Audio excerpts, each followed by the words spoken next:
Keith Dressel. That's right. Well, you see them out in the community, but they don't let you see the pain that they still feel and deal with every day. Keith's death was an absolute shock to his family, the department, and our community.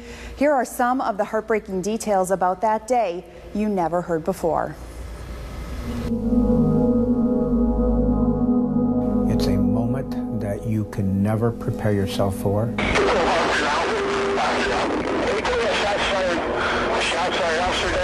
Detective Dressel was just gasping for air at that point in time and not speaking to me.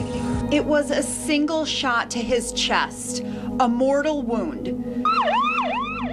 Detective Keith Dressel rushed to Mercy St. V's. I got woken up by somebody banging on my door. Units were dispatched to get his family to the hospital through the thick fog, a ride that would lead them to learn that Keith was gone. It was strange because it was just officer after officer after officer in the hallway. The rain was coming in. She didn't know Keith died.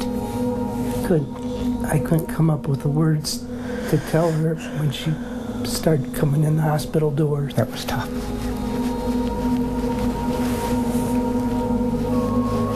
Ten years later, I still can't talk about it.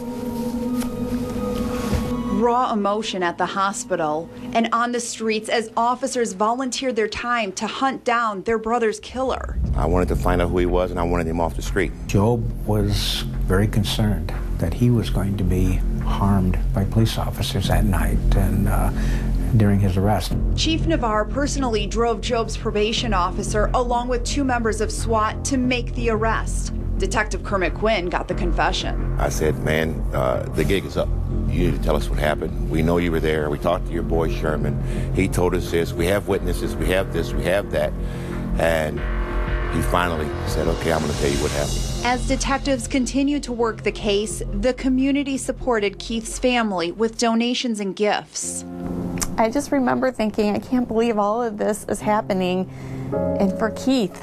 Signs of love and support were everywhere in Toledo. It was an awesome sight. It was a phenomenal sight to see. 10 years later, there's still holes in the hearts of those who loved Keith that will never be filled. And if you let yourself feel and think of that night that we received the phone call. I was laying in bed this morning and all of a sudden my stomach got in knots and my eyes got wet. Keith's son Noah has grown into a young man only knowing his father through stories. I can't tell you how much Noah is a mini Keith. He looks exactly like him, his mannerisms, his quick sense of humor. Not only does he look like him, but he'll do his lips like Keith does. And there's days I just look in his eyes and I see him. And I know he's there. I know it's a silly thought, but I feel him there. And Danielle has started a new chapter with a police officer who has taken on Noah and Sydney as his own while expanding their family. And Danielle has found healing and comfort by working for TPD herself for the past 10 years. Even though I have this new life,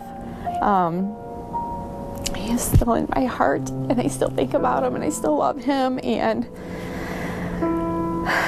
I just regret that day ever happened. I wish I could turn back time, but I can't. Attention all units. Detective Keith Dressel has answered his final call.